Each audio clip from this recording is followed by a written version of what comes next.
say to your fans? You ain't seen nothing yet. Welcome back to Kabiga's Reviews. Today we're looking at the infamous 1994 film Natural Born Killers, directed by Oliver Stone and starring Woody Harrelson, Juliette Lewis, Tom Sizemore, Tommy Lee Jones, and a very young Robert Downey Jr. among others. Mickey Knox and Mallory Wilson aren't your typical lovers. After killing her abusive father, they go on a road trip where every time they stop somewhere, they kill pretty much everyone around them, leaving just one person alive to tell the story. Pursued by the unscrupulous Wayne Gale and the sadistic Jack Scagnetti, they are soon glorified by the media, becoming a pair of legendary folk heroes thanks to some sensationalised reporting. In the media circus of life, they were the main attraction. Well, there is just so much that I can say about this movie, and putting this video together has been somewhat of a frustrating experience for me, because I find myself either rambling on and talking utter, just chaos, or I end up sticking to my little script that I have, and it ends up being only 2 minutes long, and then I feel like I could have said and should have said so much more. So what I'm going to do, I'm just going to go for it. So if it seems a little all over the place, I do apologise. It's only because I'm so passionate about this movie. Do you like my shirt? It's really good, isn't it? Anyway, Natural Born Killers, the fantastic film from 1994. It's just so stylized. It looks amazing. I absolutely love the mixture of animation and straight up colours. And in fact, the extreme colours. At one point, Mallory gets bitten by a snake out in the desert, and everything has a green tinge to it after that. They go into this chemist to get some snake juice, and everything seems kind of green and off. And it's just to help emphasise how sick she feels and how ill she feels and whatnot. So there's all that kind of thing. It's very surreal when they've eaten the magic mushrooms, or their faces warp and everything. So Oliver Stone's visual style for this movie is just amazing. I really like the road trip feel about it. They start off in one place and they drive down what they call Route 666, which is obviously a devil reference, a biblical reference to referencing the carnage and the mayhem that they're leaving in their wake. So this whole film is not meant to be taken literally. It is just a story.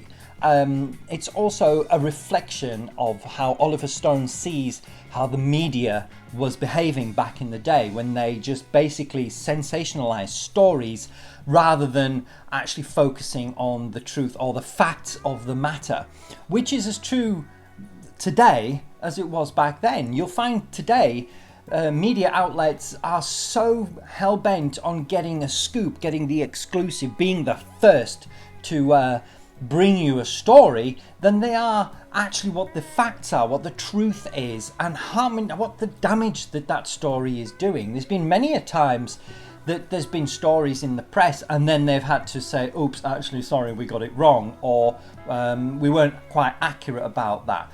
Or you'll find that there's a massive big headline about something or someone that's happened, that's gone on, and when they find out they're wrong, there's a small little retraction in the back. Yeah, that does happen. So the media doesn't seem to have learned its lesson in all these years since 1994, and probably before then as well. But get back on track. This is Natural Born Killers. So basically, it's a highly stylized movie, and it's obviously based on the Bonnie and Clyde genre.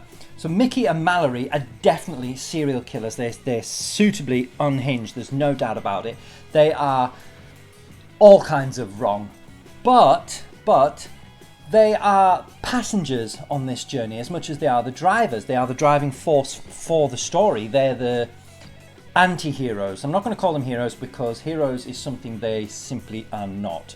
But they are the focus of the story. And what they do is after killing Mallory's family, they go on a road trip, a murderous road trip, and they don't have anywhere that they're headed. I think possibly Mexico, You know, maybe trying to get out of the States, whatever. They're traveling down this road and just leaving carnage in their wake. But what they do is they leave one witness at every scene to tell the story. So, you know, when they ask you who did this, you tell them Mickey and Mallory Knox did it. And they want to create a legend for themselves. They want to create a myth for themselves. But what they don't realize is because of the media sensationalism, they end up being folk heroes. They end up being immortalized. They don't realize the storm that has been whipped up around them until, ironically, they're in the chemist and they happen to catch a news broadcast talking about them. Mickey spots it and he actually chuckles to himself because he can't believe actually how big they've got. In fact, the film's legendary status is probably down to the controversy caused by the media linking this film to crimes in the US and France. Now, it was proved that these crimes had no link to the film, but the controversy, you've only to ask Marilyn Manson how he feels about his music being blamed for all sorts of things. You know, it's the media yet again. It's like when in the olden days and they said play a record backwards and you'll hear the devil talking to you. If people tell you something, like looking at clouds, look at that, there's a dog. You know, if they say you'll see a dog, then you'll see a dog. If you play a record backwards, somebody tells you what you're going to hear, chances are that's what you'll hear, because that's how the mind works. We're easily influenced as a people, and the media use that, and this film absolutely explodes that. So basically, the home media release of this, the VHS and ultimately DVD, Blu-ray and digital, was delayed in the UK here for 6 years. It felt like longer. So what happened was it was released at the cinema in 1994 in the US. And then in 1995, it was due to be released here in the UK. However, the British Board of Film Classification saw the US print and made them remove 3 minutes in order for it to get an 18 rated certificate at the cinema here in the UK, which it did. All right. So then it was slated to be released on home media in 1996, right? So a year after it's been in the cinema, it was due to come out on VHS video. But in 1996 here in the UK, we experienced the Dunblane massacre in Scotland, and because of that, it whipped up the story of mass murder in the media yet again. So the distributors of the movie actually asked the BBFC if they could withdraw their home media certification. Unfortunately, the BBFC said that they can't do that. They don't do that. However, it is up to the distributor whether they release any movie or any song or any kind of media at all. It's up to them whether they release it. So it was the distributor who actually withheld the film because they felt that it had already been subject to controversy because of media misconstruement. Is that a word? I don't even know. But the media twisting stories and linking stories to the film. So they felt that in order to save themselves yet more headache and more backlash, they actually withheld the home release here in the UK for what ended up being 6 years. Eventually, it was released on home video and DVD. And in fact, ironically, the 3 minutes that the BBFC made them remove in order to get the cinema release were actually reinstated and released as the director's cut, which you can now freely buy here in the UK. So that just goes to show how times have changed. I can't even express how much you probably guessed how much I love this film, and I love the soundtrack of it as well. It's got an amazing soundtrack. It's almost like a forebear to Quentin Tarantino's Pulp Fiction, and indeed the James Gunn movies, the Guardians of the Galaxy, and more recently the Suicide Squad, which all have amazing soundtracks. And I'm pretty sure you can say in the comments below any other movie that's got an absolutely stunning soundtrack. There's Ghostbusters, Breakfast Club, there's so many of them. In fact, why don't you comment down below and let me know which is your favourite movie and which is your favourite soundtrack? because I'd be really interested to know that. So anyway, back to this one. It's got an amazing soundtrack that features K7 and Nine Inch Nails, all 90s, big 90s bands, and it just fits. It's got, what's his name now? Johnny Cash. The Johnny Cash music in this is used to such great effect by Oliver Stone, who's not shy at making movies. I don't know if you've ever seen any Oliver Stone movie, but he's made some really, really powerful films. Born on the 4th of July, that was Oliver Stone. Platoon, that was Oliver Stone. JFK, that was Oliver Stone. Natural Born Killers, that's Oliver Stone. You know, his style of movie pulls no punches. This is ultra violent, this film, yet it's not that gory, to be honest. It's quite violent, but it's not gory. I don't think so anyway. Ironically, mentioning Quentin Tarantino, he wrote the story that Natural Born Killers, the movie, is based on.